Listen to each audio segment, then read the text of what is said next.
Welcome to Odia साहित्य। अनेक गुड़े कमेंट आसला, अनेक गुड़े लोक मत दौले, अनेक गुड़े छात्र छात्री अनुरोध करते सार रस विषय किसी पढ़ातु, रसर संज्ञा कौन, रसर स्वरूप कौन। ताहले आज से रस को आलोचना करने टिके प्रयास चली। रस कौन, रसर संज्ञा कौन, रस आम किपरि जानिबा, रस क्या कहवा से विषय आज टिके आलोचना करवा। तो ये रसवाद बा रस प्रवक्ता होती नाट्याचार्य भरत मुनि, जी कि ये रस को से रस उपरे मत रखी रसर संज्ञा को निरूपण करने से सर्वप्रथम चेष्टा करते। तो समस्त को अनुरोध चैनल को लाइक, शेयर और सब्सक्राइब करंतु। तो आम रस क्या कहवा, तो रस हूँ काव्य बा नाटक इत्यादि साहित्य पठन कला बेले पाठक जो आनंद बा हृदय रे जो विमल आनंद उपभोग करते ताहा होचे रस। तो सी रस केते गुड़े नीति नियम रही। रस आम क्या कहवा, रस किपरि आम जानिबा, रस प्रकार भेद कौन। तो काव्य शास्त्र अनुसार जे जोटा कि आम कहूँ जे भारतीय काव्य तत्व। तो सी भारतीय काव्य तत्व अनेक गुड़े विभाग रही से रस, रीति, ध्वनि, वक्रोक्ति, औचित्य, अलंकार। तो ये सब विभाग मध्य छटी जो भारतीय काव्य तत्व रही, सी छटी काव्य तत्व मध्य रसर स्थान सर्वाग्रे बा रस हूँ सबुठारु उच्च स्थान रे थिबा भारतीय काव्य तत्व मान मध्य अन्यतम। तो ये रसर संज्ञा आम निरूपण करवा, रस आम क्या कहवा। तो रस जदि आम संधि करवा रस शब्दर, तो आम देखी दो रस धातु जहाँ जो रस धातु सहित अप्रत्यय संयोग हो रस शब्दर उत्पत्ति घटी। रस जुग अ रस अर्थात रस धातु एवं अप्रत्ययर संयोग रे रसर उत्पत्ति घटी। तो जदि यार अर्थ आलंकारिक विश्वनाथ कविराज मतरे जदि देखबा, से विश्वनाथ कविराज जे तांकर मत रखी रस उपरे, से कहते ना रस्यते इति ही रस, अर्थात तांकर साहित्य दर्पण रे विश्वनाथ कविराज जो मत रखी रस्यते इति ही रस, अर्थात जहाँ आस्वादित हुए ताहा ही रस, अर्थात रसर मूल अर्थ होची स्वाद, जहिरो विभिन्न और विचित्र अर्थ मान दृष्टांत करा जायछि। तो सी रस को विभिन्न समय रे विभिन्न अर्थ रे व्यवहृत करा जायछि। तो साधारण अर्थ रे जदि हमें रस रो अर्थ होछि जे तल्लीनता, तल्लीनता, किंतु यार रसर आक्षरिक अर्थ होछि आनंद। तो साधारण अर्थ जदि देखबा, तो रसर साधारण अर्थ होछि तल्लीनता, किंतु तार आक्षरिक अर्थ जोटा होछि आनंद। तो जोठार आनंदर स्रोत बहे सेठारे रस सदा सर्वदा विद्यमान थे। जिते बेले आम देखी जे जो काव्य कविता बा नाटक पठन करुछु सेठारे जदि आनंदर स्रोत अविरत बही चलुछि ताहेले ताहा हेजिबो रस। तो से रस बिना काव्यर परिकल्पना मध्य असंभव। रसर परिकल्पना जदि सॉरी काव्यर गोटे परिकल्पना जिते बेले आम करुछु, रस बिना काव्यर परिकल्पना मध्य संभवपर नुहे। तो प्राच्य साहित्य तत्व जो आलोचनार परिप्रेक्षी अच्छी से रस तत्वर भूमिका अत्यंत गुरुत्वपूर्ण अटे। तो से वेदांत बा उपनिषद रे मध्य कहा जायछि, रस उपरे वेदांत उपनिषद रे कहा जायछि सर्वव्यापी महान पुरुष ही रसर स्वरूप आनंद स्वरूप। सेतिपय ब्रह्मा को कहा जायछि जे ब्रह्मा सच्चिदानंद, कारण रस को लाभ करे जीव ही आनंद मध्य विचरण करे। तो साहित्य रसर प्राधान्य प्रथमे उपलब्धि कले नाट्याचार्य भरत मुनि, जहाँ को आम रसवादर प्रवक्ता मध्य बोली कहुए। तो से रसर संज्ञा निरूपण करने से मत देते जे अत्र ରସଃ ଇତି ହି କ ପଦାର୍ଥ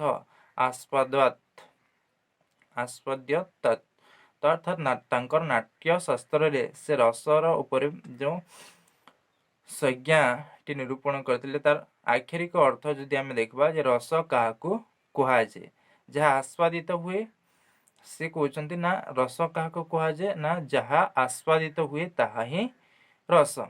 ତ ରସର ମୂଳ ଅର୍ଥ ହେଲା ଆସ୍ୱାଦନ କରିବା। ତ ରସ ଆମେ କଣ କାହାକୁ କହିବା ନା ଯାହା ଆସ୍ୱାଦନ କରିହୁଏ। ତ ଏହାକୁ ଯଦି ବିଶଦ ଭାବରେ ଯଦି ବ୍ୟାଖ୍ୟା କରିବେ ପୁଣି ଥରେ ସେ ନାଟ୍ୟଶାସ୍ତ୍ରରେ ଉଲ୍ଲେଖ କରିଥିଲେ ଯେ ଯାହା ନାନା ବ୍ୟଞ୍ଜନାଶ୍ୱଧୀ ଦ୍ରବ୍ୟ ସଂଯୋଗାତ୍ ରସ ନିଷ୍ପତ୍ତି, ଅର୍ଥାତ୍ ଯେ ବିଭିନ୍ନ ନାନା ବ୍ୟଞ୍ଜନ ଓ ଔଷଧ ଦ୍ରବ୍ୟର ସଂଯୋଗରେ ରସର ନିଷ୍ପତ୍ତି ହୁଏ ବୋଲି ସେ ମତ ଦେଇଥିଲେ। ତ ଏ ରସର ସଂଜ୍ଞା ଯେତେବେଳେ ଆମେ ଦେଖୁଛୁ ବିଭିନ୍ନ ଆଲଙ୍କାରିକ ବିଭିନ୍ନ ରସବାଦର ପ୍ରବକ୍ତା ଅନ୍ୟାନ୍ୟ ମତ ଗୁଡ଼ାକ ବିଭିନ୍ନ ପ୍ରକାର ମତ ସେମାନେ ରଖିଛନ୍ତି। ତ ସାହିତ୍ୟ ଦର୍ପଣରେ ରସ ସମ୍ପର୍କରେ ଉଲ୍ଲେଖ କରି କୁହାଯାଇଛି ଯେ ସର୍ବୋପି ରସନାତ୍ ରସଃ, ଅର୍ଥାତ୍ ଯାହା ରସନ ବା ଆସ୍ୱାଦିତ ହୁଏ ତାହା ହିଁ ରସ, ଅର୍ଥାତ୍ ଯାହା ଆମେ ଆସ୍ୱାଦିତ କରୁ ବା ଯାହା ରସନ ହୁଏ ତାହା ହିଁ ହେଉଛି ରସ ବୋଲି କୁହାଯାଇଛି। ତ ଏ ସ୍ୱରୂପ ଦେଖିଲେ ଯଦି ସାହିତ୍ୟର ସ୍ୱାଦ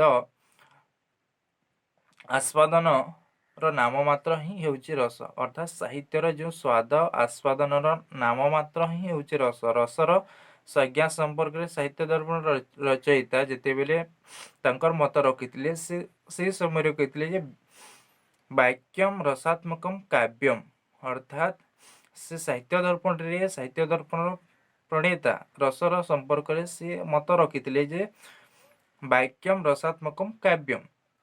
ତ ସେ କାଣା କହିଥିଲେ ନା ଅର୍ଥାତ୍ ରସାତ୍ମକ କାବ୍ୟ ହିଁ ଏ ରସାତ୍ମକ ବାକ୍ୟ ହିଁ କାବ୍ୟ। ତ ଏଇ ଉକ୍ତିରୁ ଆମେ ଅଧିକ ପ୍ରାଞ୍ଜଳ ଭାବକୁ ଯଦି ଚେଷ୍ଟା କରିବା ଜାଣିବାର ଲାଗି ତ ରସ ଗଙ୍ଗାଧରର ପ୍ରଣେତା ଯିଏ ହେଉଛନ୍ତି ପଣ୍ଡିତ ରାଜ ଜଗନ୍ନାଥ, ସେ ମଧ୍ୟ ତାଙ୍କର ରସ ଗଙ୍ଗାଧରରେ ଏହାକୁ ବିସ୍ତୃତ ଭାବରେ ବର୍ଣ୍ଣନା କରିଥିଲେ। ସେ କହିଥିଲେ ନା ରମଣୀୟାର୍ଥ ପ୍ରତିପାଦକ ଶବ୍ଦ କାବ୍ୟମ୍, ଅର୍ଥାତ୍ ଯାହା ଯେଉଁ ଶବ୍ଦ ରମଣୀୟ ଅର୍ଥ ପ୍ରତିପାଦନ କରେ ତାହା କାବ୍ୟ। ସେ ତାଙ୍କର ମତ ରଖିଲେ ଯେ ଯେଉଁ ଶବ୍ଦ ରମଣୀୟ ଅର୍ଥ ପ୍ରତିପାଦକ କରେ ତାହା ହେଉଛି କାବ୍ୟ।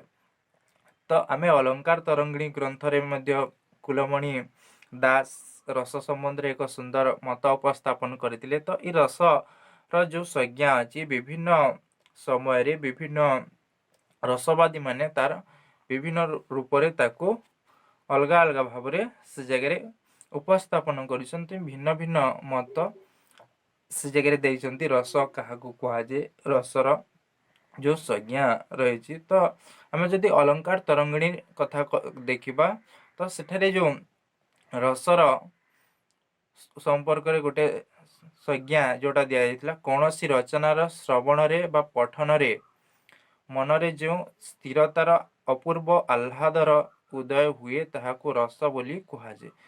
ଅର୍ଥାତ୍ ଆମେ କୌଣସି ପଠନ କିମ୍ବା କୌଣସି କାବ୍ୟ କବିତା ପଠନ କିମ୍ବା ଶ୍ରବଣ କରୁଛୁ ତ ବା କୌଣସି ରଚନା ଯାହା ନାଟକ ହଉ କାବ୍ୟ ହଉ କବିତା ହଉ ପ୍ରବନ୍ଧ ହଉ, ତ ସେଇଟାକେ ଯେତେବେଳେ ଆମେ ପଠନ କରୁଛୁ କିମ୍ବା ଶ୍ରବଣ କରୁଛୁ ମନରେ ଯଦି ଗୋଟେ ଅପୂର୍ବ ଆହ୍ଲାଦ ସୃଷ୍ଟି ହେଉଛି ତ ସେଇଟା ହିଁ ରସ ବୋଲି ସେ ମତ ଦେଇଥିଲେ, ଯୋଉଟାକି ଅଲଙ୍କାର ତରଙ୍ଗିଣୀରେ କୁହାଯାଇଥିଲା। ତ ଏହିପରି ଭାବରେ ଯଦି ଆମେ ଦେଖିବା ତ ଏଇ ରସର ଉତ୍ପତ୍ତି ଏ ରସର ସଂଜ୍ଞା ସମ୍ପର୍କରେ ବିଭିନ୍ନ ପ୍ରକାର ମତ ଆମେ ଦେଖିବାର ଲାଗି ପାଉଥାଉ। ଜଣେ ପରେ ଜଣେ ସମୟ ସମୟରେ ରସ ଉତ୍ପତ୍ତିର ଯେଉଁ ବିଭିନ୍ନ ସଂଜ୍ଞା ରହିଛି ବିଭିନ୍ନ ମତ ରହିଛି, ଏହା ବିଭିନ୍ନ ସମୟରେ ଅଲଗା ଅଲଗା ହିସାବରେ ସମସ୍ତେ ଉପସ୍ଥାପନ କରିଛନ୍ତି ରସର ସଂଜ୍ଞା। ତ ଆଜି ଆମେ ସଂକ୍ଷିପ୍ତ ଭାବରେ ରସ ଉପରେ ଆଲୋଚନା କଲା ରସର ସଂଜ୍ଞା କଣ। ଏହା ପରବର୍ତ୍ତୀ କ୍ଲାସରେ ଆମେ ବିସ୍ତୃତ ଭାବରେ ଆଲୋଚନା କରିବା ରସ କଣ, ରସ କାହାକୁ କୁହାଯାଏ, ରସର ସମ୍ପୂର୍ଣ୍ଣ ବ୍ୟାଖ୍ୟା ଆମେ କରିବା। କେବଳ ଆଜି ନାମକୁ ମାତ୍ର ରସର ଗୋଟେ ସମ୍ୟକ ସୂଚନା ପ୍ରଦାନ କରାଗଲା ରସ କାହାକୁ କୁହାଯାଏ। तो से दृष्टिकोण आपण मैंने परवर्ती वीडियो गुड़े को देखापी चैनल टी को सब्सक्राइब करंतु एवं बेल आइकन टी को प्रेस करंतु जहाद्वारा जे अन्य जो वीडियो गुड़ा को अपलोड कराइब तार नोटिफिकेशन आसीଯିव। तो आम रसर केवल संक्षिप्त भाव में संज्ञा विषय आलोचना करूला। यार परवर्ती पर्यायर आम विस्तृत भाव में रस उपर आलोचना करवा। रसर स्वरूप कौन, रसर प्रकार भेद कौन, क्यों क्यों प्रकार रस रही आम किपर जाना क्योंटा क्यों रस ता विषय आम संपूर्ण भाव में आलोचना करवा। केवल आज रस उपरे सम्यक आलोचना करा। धन्यवाद।